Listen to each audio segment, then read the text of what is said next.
Way back at the great deadening at the end of last year, a couple of people asked me what I thought about the economy and, how what I thought about what was going to happen. Should we go through with the bailout? Yada, yada, yada. And, you know, well, to be honest, I didn't really want to talk on it all that much. I know about as much about economics as Tom Cruise knows about psychiatry. Not very much. I took a class on it. I could buy a stock. I know what a stock is. I know what loans are. Duh, everyone should. But I know what supply and demand are.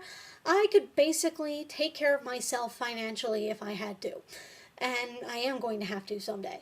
But yes, I could I could pay my taxes. They told me how to do that. All sorts of really useful stuff. But other than that, I don't know how the economy works at large, and I couldn't tell you, so I'm not going to bother telling you. I don't know. I don't know at all. But I still want to talk a little bit about this just so I can talk about it. So I will. Here's how I understand the situation. A whole bunch of Wall Street executives invested money that they didn't have. They sort of just made it pop up out of nowhere or something. It wasn't supposed to be there, and then it just magically appeared. And they did this through loopholes, and, people were pretending to have money they didn't have, and then they were giving that money to other people, and yada, yada, yada, all this other crazy shit. And eventually, they found out, well, fuck, we don't have that money to pay all these people back for this kind of stuff. And then they realized that they're $13 trillion in debt. Again, this is how I understand it. I could be wrong. They were in deep shit. So hello, someone, help. And so they went crying to the government, and the government thought about it. And, eventually we decided, holy shit, we're about to go into some form of economic crash or other. So that's basically how this whole thing got started, as I know. And this all happened because of market deregulation. If there had been people watching these people, this wouldn't have happened. And I think that's very important. And I think we should get more regulators. But that's not the issue here. I'm going to talk a little bit more about the bailout. A lot more about the bailout. How do I know? Because I've already filmed this. Which is kind of impossible because it means I broke space time. But that's for another day. So what happened? Or rather, what's going to go on with the bailout? So, to bail out or not to bail out? Well, let's start at what happens if we don't bail out. Okay, think of it like this. How many people would be hurt? Because that's what we want to do. We want to minimize the damage. And how do we do that? Well, let's take a look at both situations. If we don't bail out the corporations, those who worked for the corporations are going to lose their jobs. And they're going to have to find new jobs. And because so many people at once will be looking for new jobs, they're going to be fucked. And it's going to go on like that for a very long time. And other people are going to be hurt by proxy from this. And it's going to be hard. And it's going to be a little bit of a recession because some of the products won't be there. Some of them will be more expensive. And it'll just get out of control. And we'll have to figure out something to do about it. But that's okay. Let's take a look at our other possibility before we make our choices. What happens if we do the bailout? Well, here's how I see it. If we do the bailout, the money that's going to be needed to bail out the corporations is coming straight from our wallets. The money that's going to be needed to bail out the corporations is coming from us.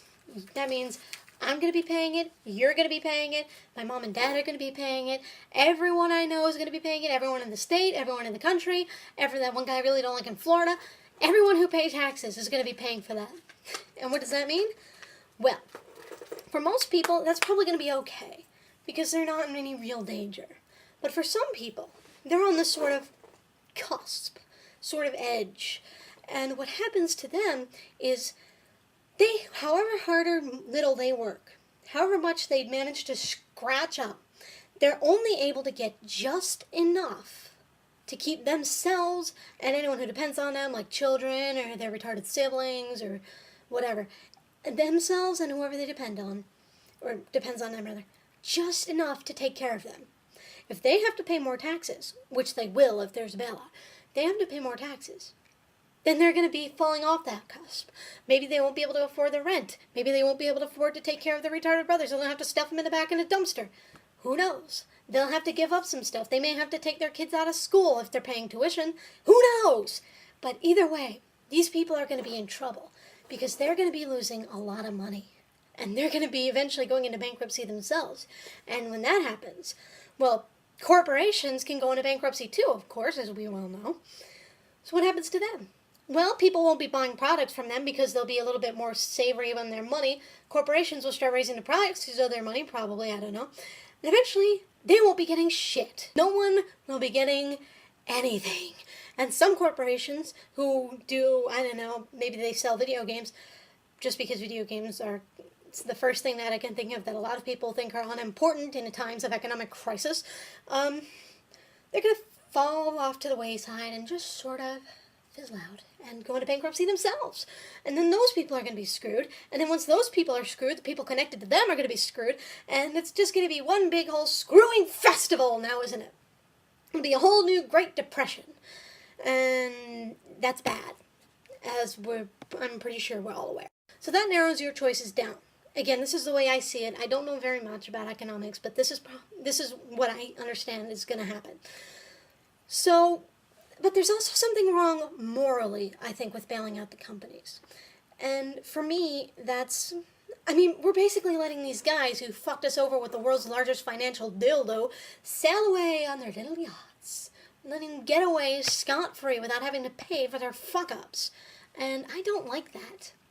I think that, even if we do the bailout, especially if we do the bailout, actually, we're just letting them get away with it. And we can't, I don't want that. They've just fucked us all over. And, well, all things said and done, I'm still an American, and I don't like it when people fuck with me. And so I always want my revenge. So if we do the bailout, which we are, then I think that for however long we're paying our taxes for them, let's say it's 4 years, for 4 years, like 75%, no, 80%, 90% of their profit is going straight to the government's coffers. And then it's going straight to tax refunds for us. Because you know what? This is their fucking problem. And America isn't about the motherfucking corporations. Okay, well, it is, but it shouldn't be. But that aside, America isn't about the corporations. America is about the people. And those corporations just fucked the people over. And quite frankly, I'm not going to stand for that. And I don't think they should get away with it. And, well, if they do, then I hope they can all go to hell. Although they really can't because hell doesn't exist. That, again, is another movie entirely. Anyway, I've got to go do things that involve video games and playing them. Peace, love, and the inevitable flowers. Mwah.